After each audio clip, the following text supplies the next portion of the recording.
I'm sitting here with one of the brighter minds in comedy right now. And I'm going to say that to y'all in a sense. I feel like as a voyeur of comedy that does comedy, that most of the people that watch like America's, they don't know what the fuck's going on.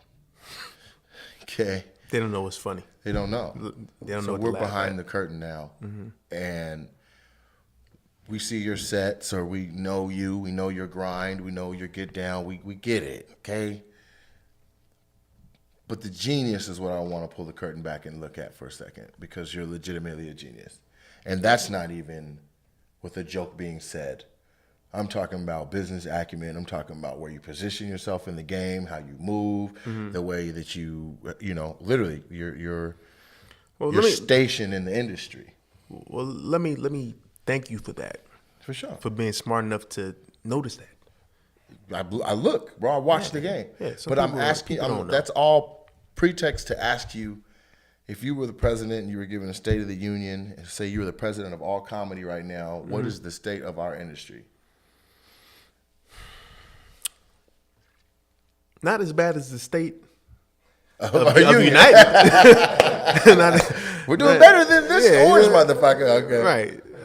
The state of the Uniteds. The state of comedy is in a good place as far as the comics. As far as the cancel culture, it's not letting us be what we want or need to be.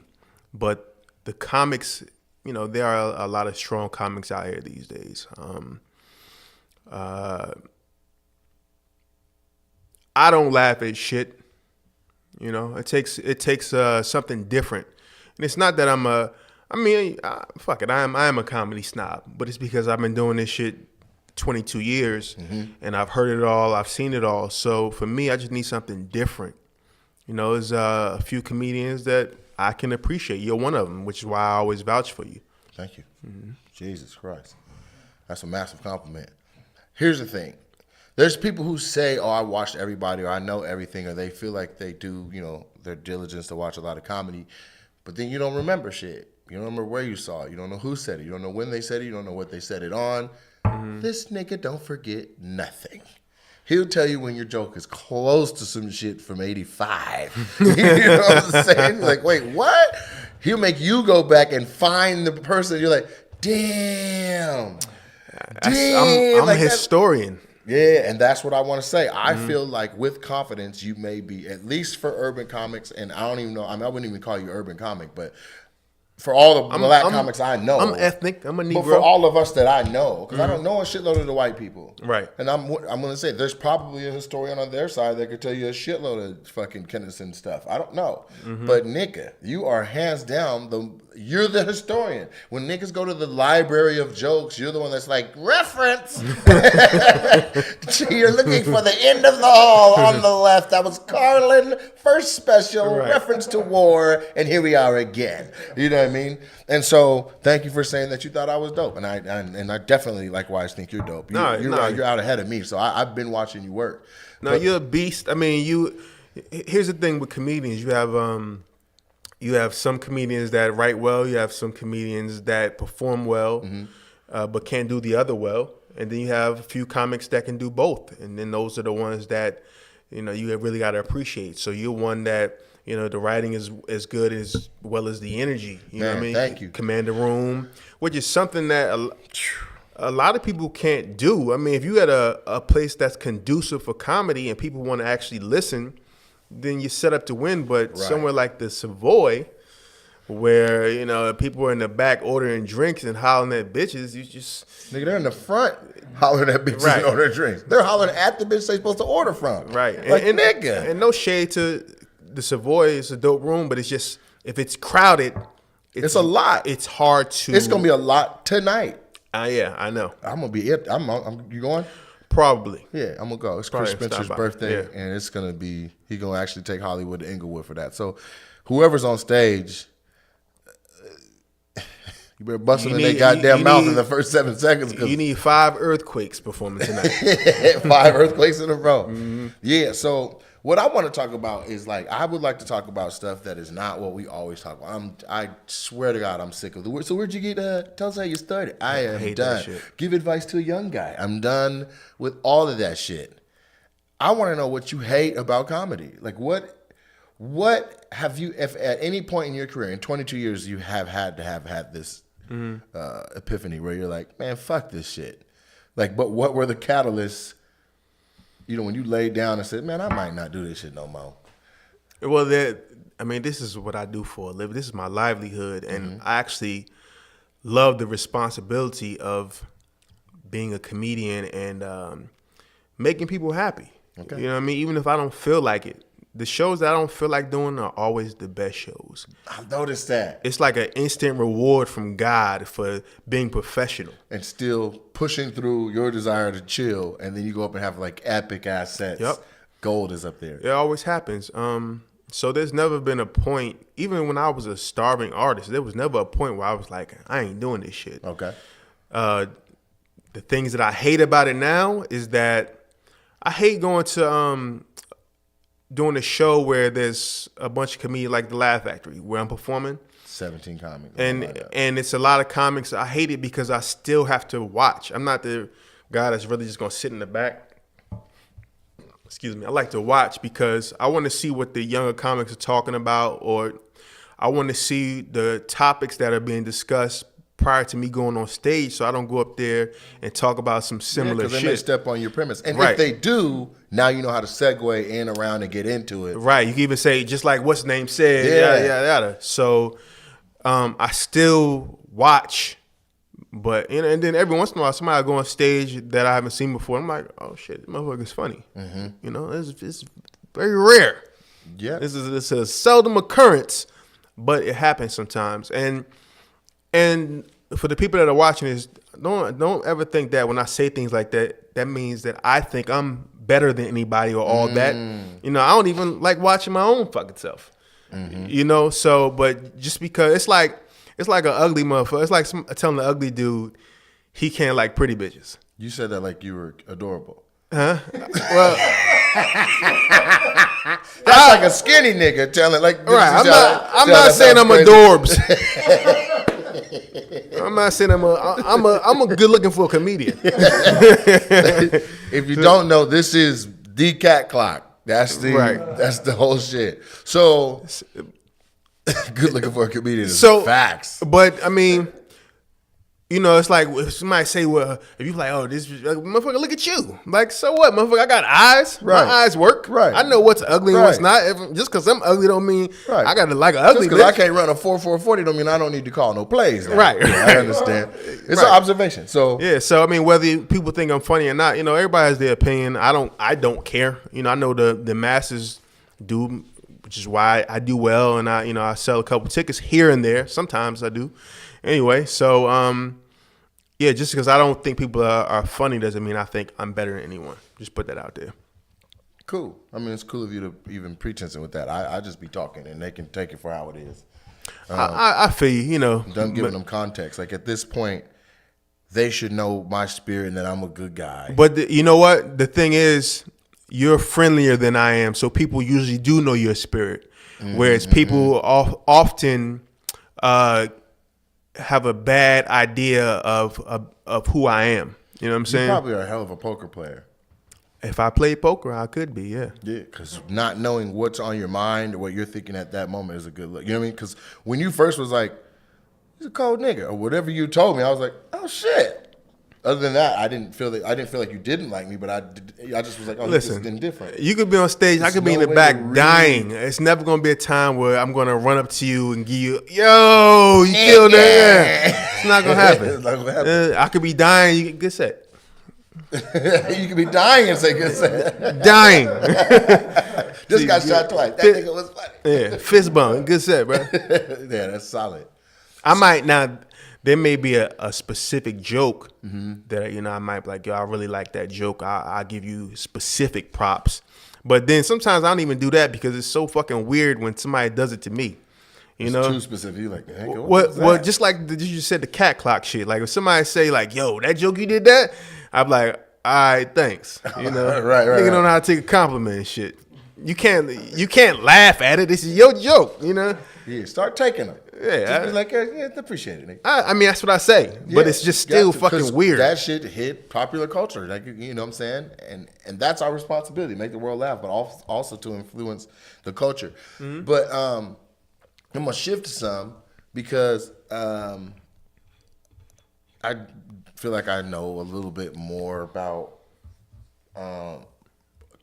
comics than the average person. And I want to know your motor, your engine. Why? Like, what makes you keep going? What makes you tick? Why? But like, how was that originally coming up, and then how is that now? My early years, you know, you just be excited about new opportunities, you know, and you're excited to perform in front of different people. And then it's like, oh shit, I'm performing at a comedy club. I'm out of state. Mm-hmm. You know, you're just excited about testing out your shit in front of different people. And then as you do that, you start to learn how to switch speeds. Cause I always like to watch, whenever I'm performing, I always like to watch a little bit of the person that's on before me, so I can gauge the energy of the audience, what they're laughing at, what they're not, and then I'm like, all right, I know how to approach it. So just the excitement of it all in the early years, just like, yo, this shit is dope. I see some light, right? You know, I see some light at the end of the tunnel. Now, the thing that makes me tick is just more. It's more about the creative process now. It's like, you know, when I go to the Ha is usually like my spot to work out That's at. the home club? It's the workout spot. I used to live around the corner from there, but I moved now. So, but when I go in there and those new jokes hit, like, that's literally one of my favorite feelings, you know, in life. You know, I deal with depression a little bit. So that creating process, when you wrote something and then you try it and it works, that's like one of my favorite feelings. That's awesome. in all of life. Yeah.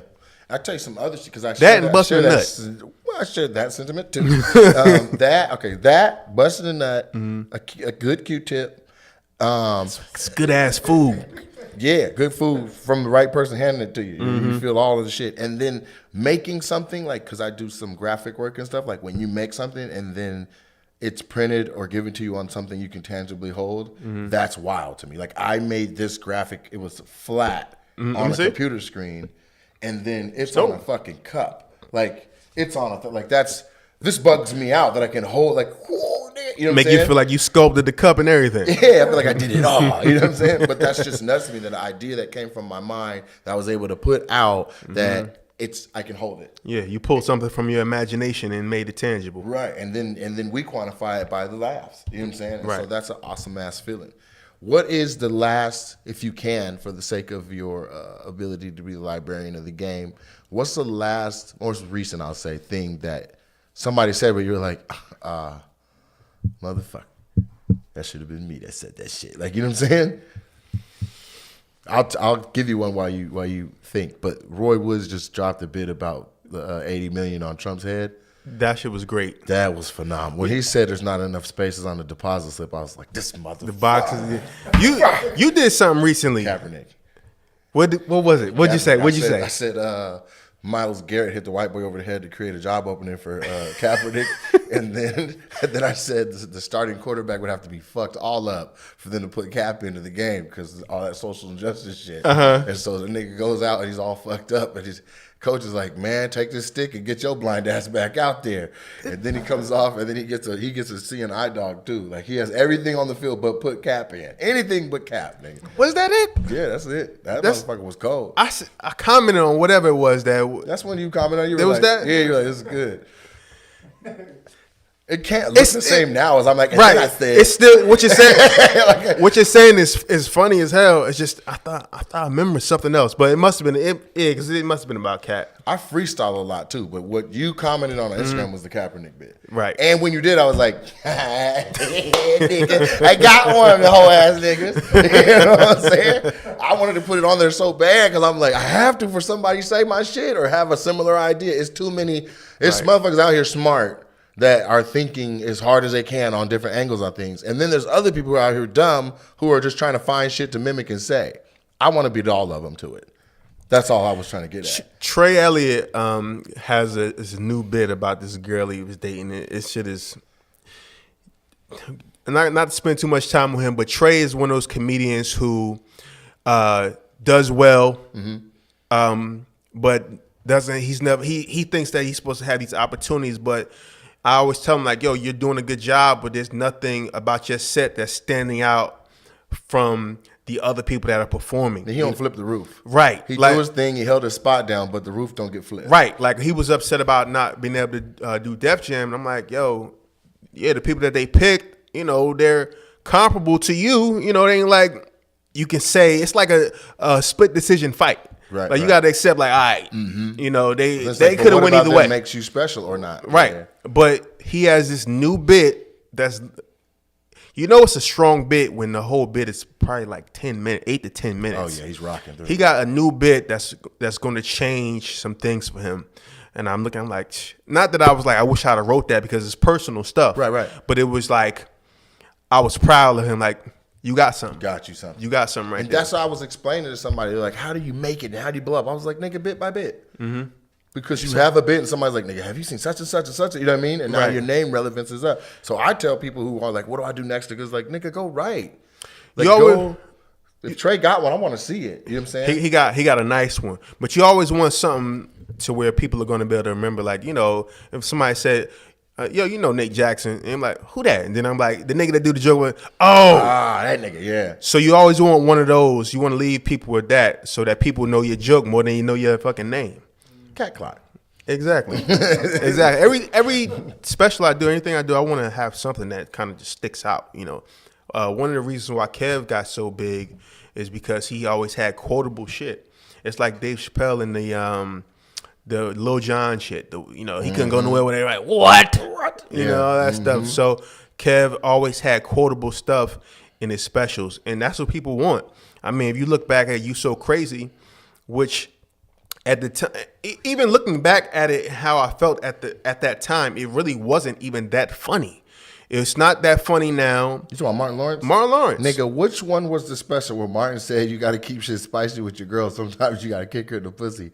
Bow. Then that I don't know if it nigga, when I tell you I had to stop watching that shit, I paused it like, that nigga just kick his bitch in the face. Like, I could, my mind, he went to a region of dark matter that hadn't been active, nigga. When he kicked that pussy, I laughed so hard, nigga, I stopped everything.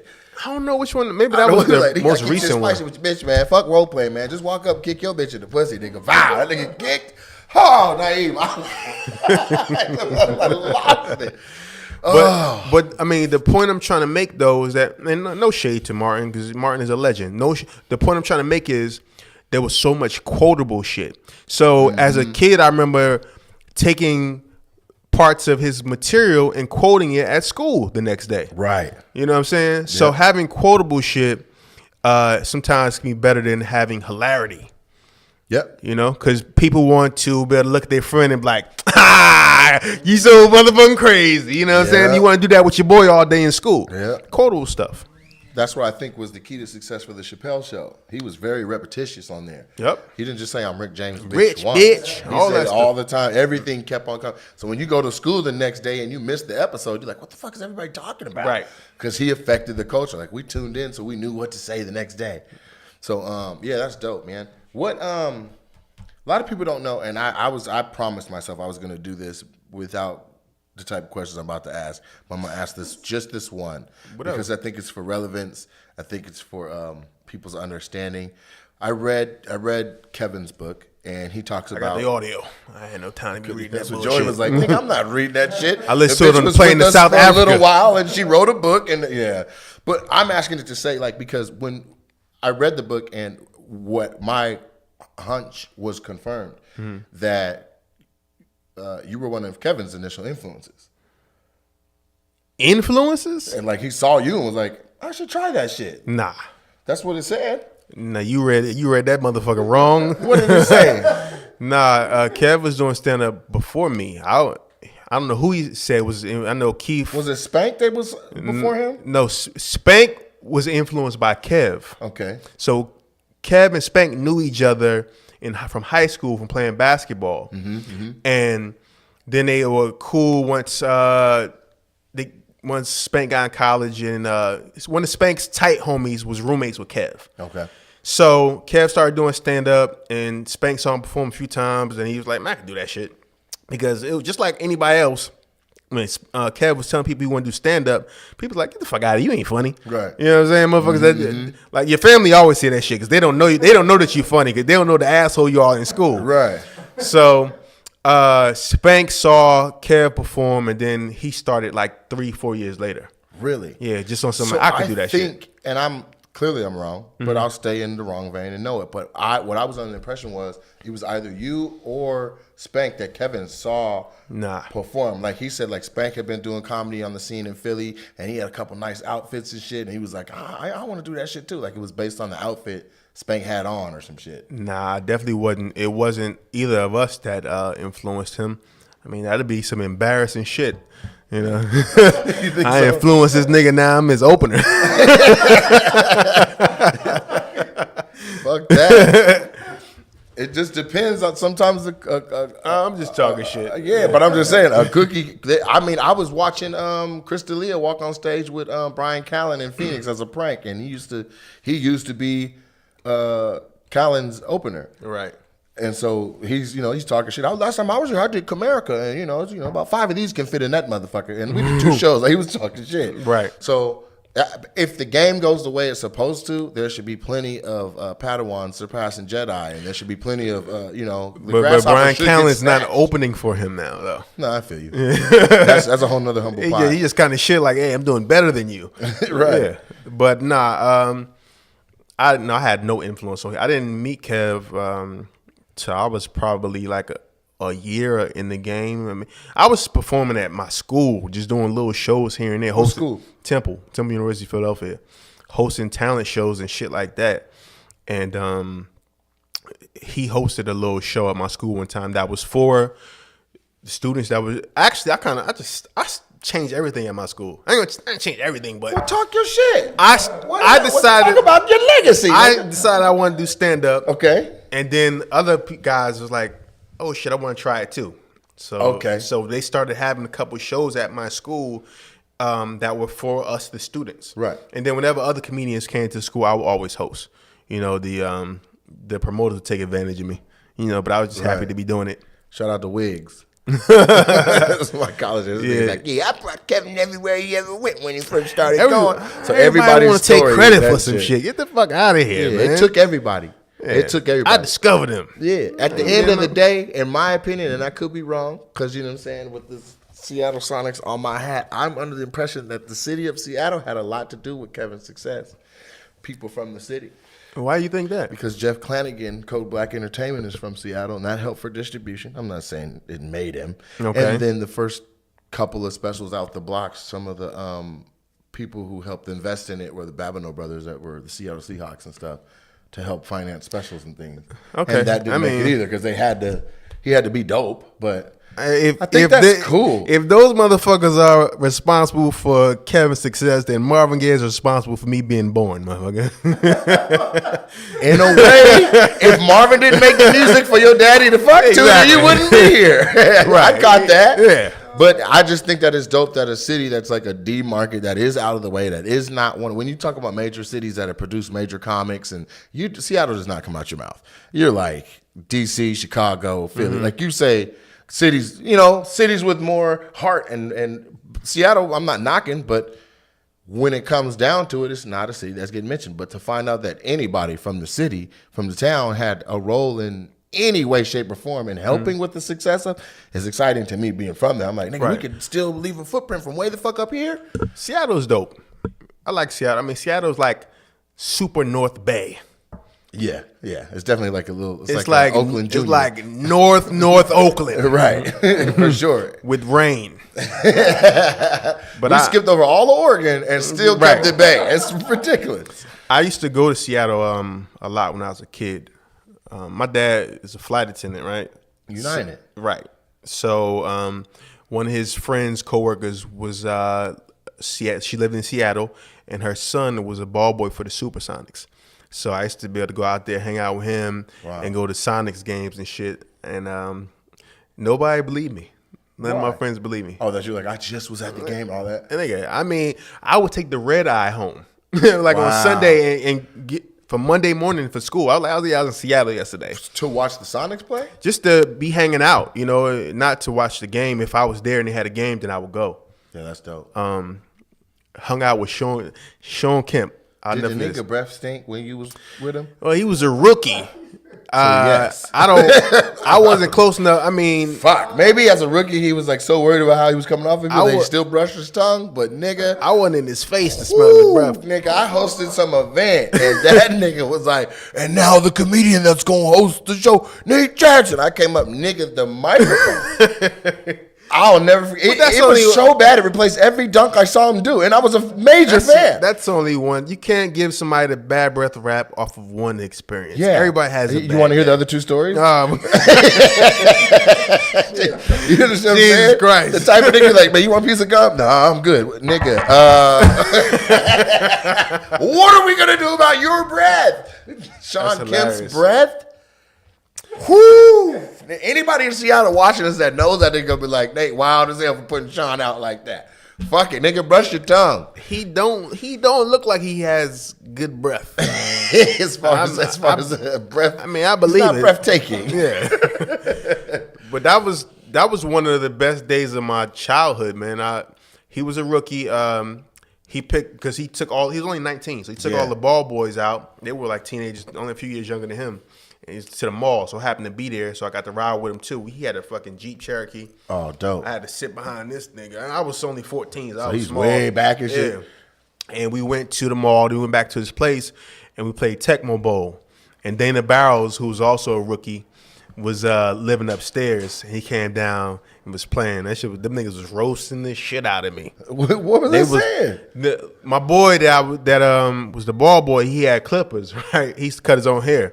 So, you know, I start fucking with my hair, and then I just fucked your shit up while you were over there. I fucked my shit up bad, and they were killing me.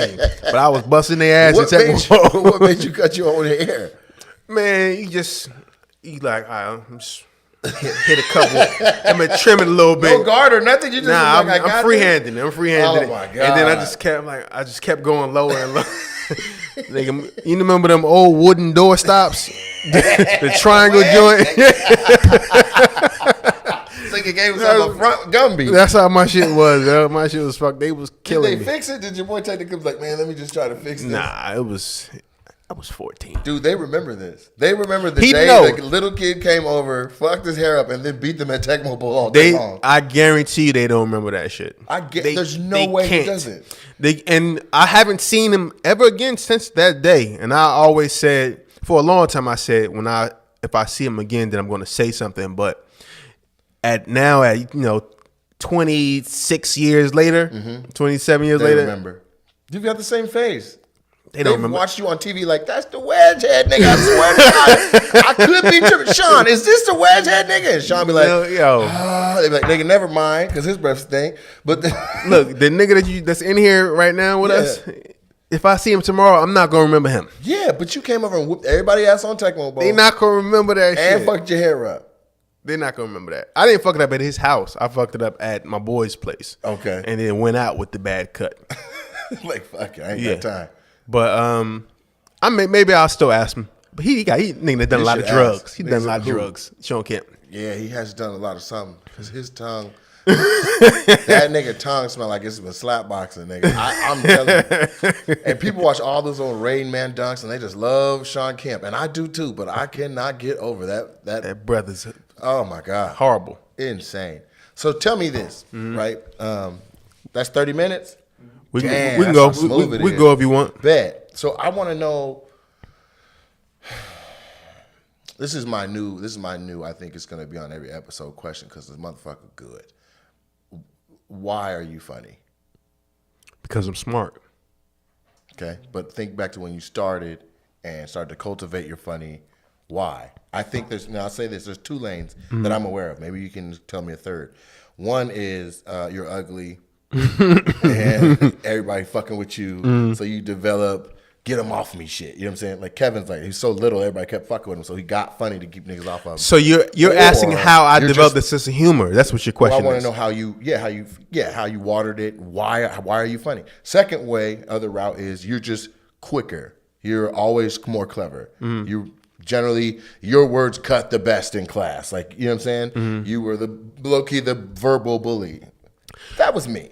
Yeah, I mean, with me, it was just always watching stand. You see, you gotta understand. I was watching Saturday Night Live, Eddie Murphy, all that shit at 5 years old when I had no business watching it.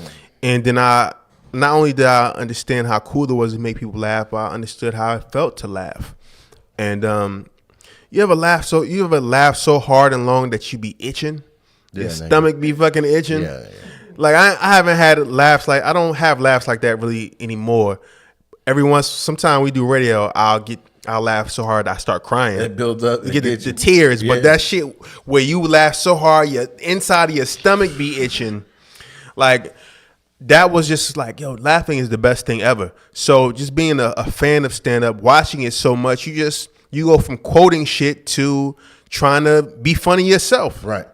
Trying to make people laugh, and I did that, but I wasn't the class clown. You know, I grew up.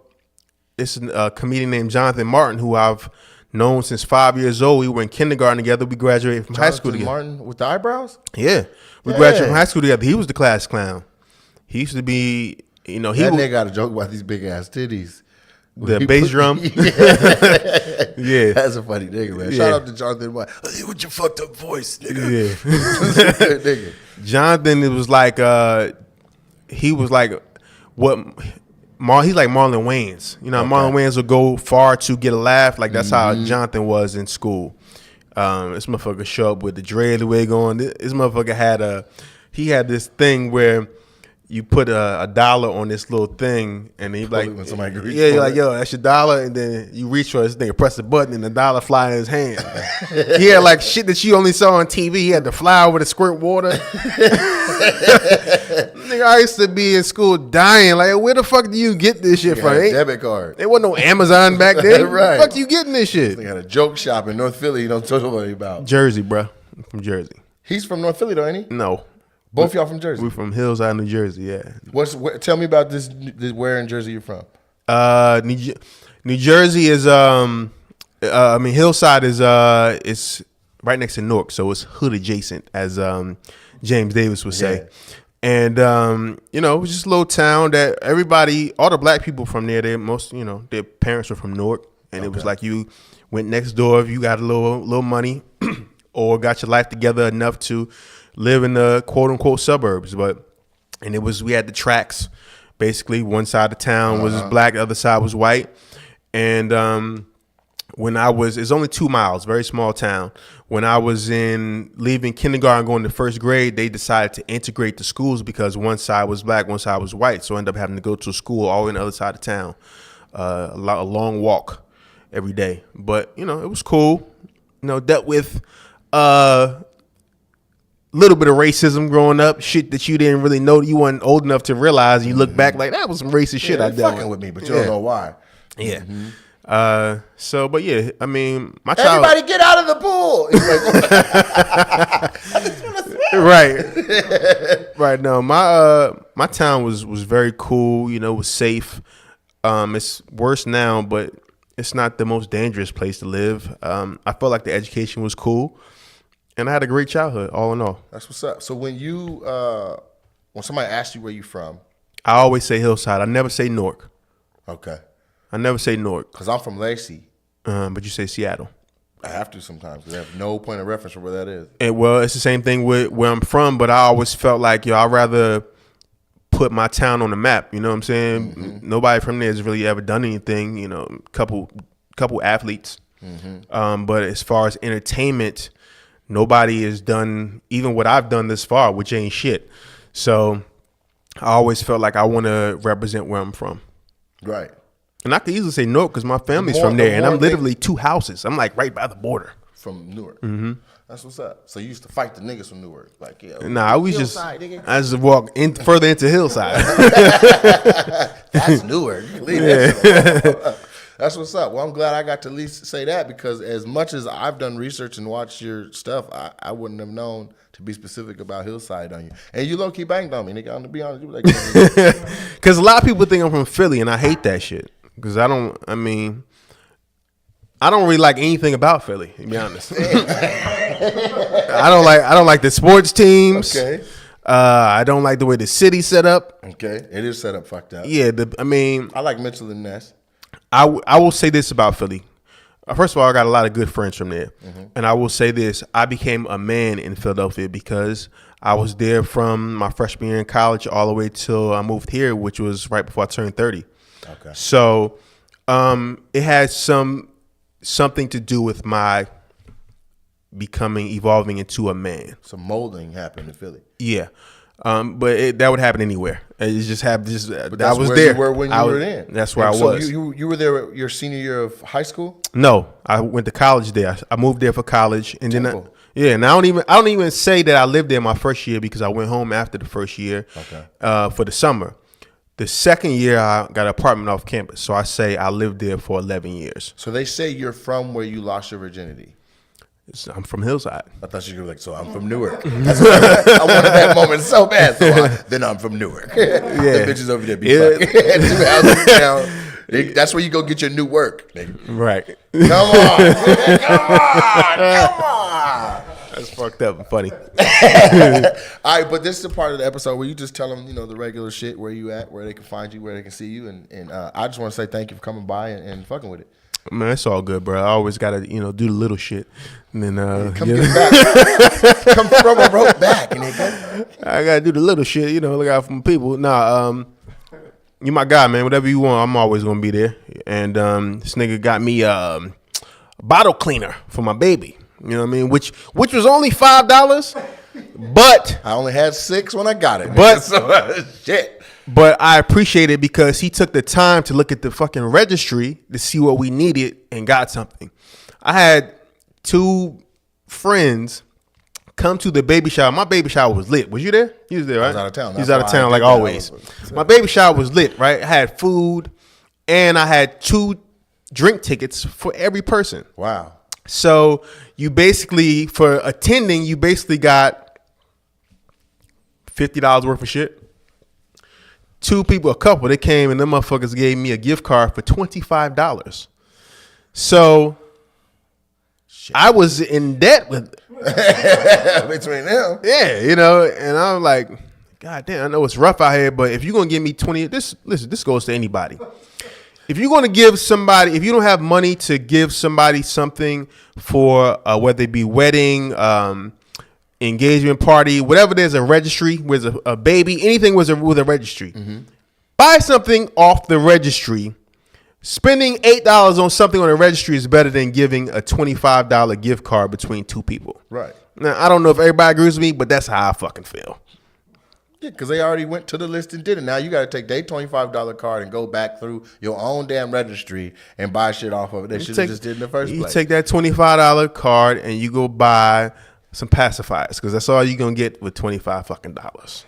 Kid, the fucking Pampers cost more than that. I don't know, man. I'm going to have me a kid, but I ain't got one yet. So a couple things before I go. I want to say Naim has the most beautiful baby out of all comics who have presented a child to the world. That's a fact. Because I've seen some of these literally, motherfuckers' kids. He showed his baby pictures. I was like, nigga, I'm about to get somebody pregnant today. Like, I'm just gonna go shoot my shot. And then secondly, as we've been talking about and leading up to,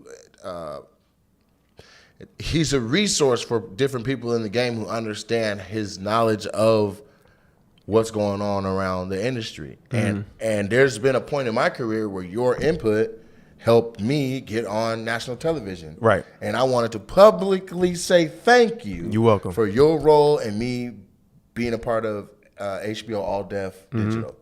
And what you need to know with that forever is that you don't owe me anything. When you are in a position to do something for somebody else, you do that. You just pay it forward. I will. Pay it forward. You don't owe me shit, bro. Anybody that I do anything for, I mean, unless I'm like giving you shit and I need a ride to the airport, you owe me a ride to the airport. But as far as like y'all gotta pay this guy back for doing that. You don't owe me shit, man. You pay that forward.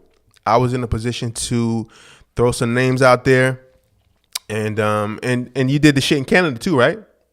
The Montreal joint. North, Pookie called me. Right. So yeah, I threw your name in the bucket for that too. Because that got me signed to 3 Arts and Gershon and changed the trajectory of my whole career. Yeah. So, I mean, I like people that are talented. So if somebody deserves something, I feel like you're working hard, you're talented, then I want to help you. You know, you help people that help themselves. Man, I appreciate it, bro. I know you're going to get that point out, but I just want to say this. Keep that right there. Mm-hmm. You're one of the first people to watch my stand-up and appreciate it for the content and the energy. You said that at the top of the episode. Right. But just know that for years, people were like, he got high energy, but they couldn't connect the dots between. But he actually saying some shit, too, if you listen. Right. You were one of the first people like, that was clever and good shit. So, appreciation. Nah, real shit. You know, I keep it a buck. If I ain't had nothing good to say, I just wouldn't say shit. just like that. I don't say shit just to say it. Right. I could just not say nothing. And be fine. Right. I know it's a double negative, but you know what the fuck I'm saying. Yeah. I could not say nothing. You should get that on the shirt. That's what's up. So this is Naim, man. They can find you online at? You can find me on my new IG page. Is Naim the Stars, NaimThestar. And that's actually everything for me now too. My Twitter is squeaky clean now. Oh, you deleted everything? It's squeaky clean. Okay. Yeah, I could go on there. It wasn't nothing on there. I could go on there and find some bullshit. It wasn't on there. It wasn't nothing on there. I don't know where you tweet at or where you're very comfortable when you tweet because your shit be like, my shit is on that bullshit. My shit is squeaky clean right now. I just keep it that way. Yeah. And my IG, I lost my IG. I had 131,000 followers when I lost it. And I was upset about it, especially for promotional reasons.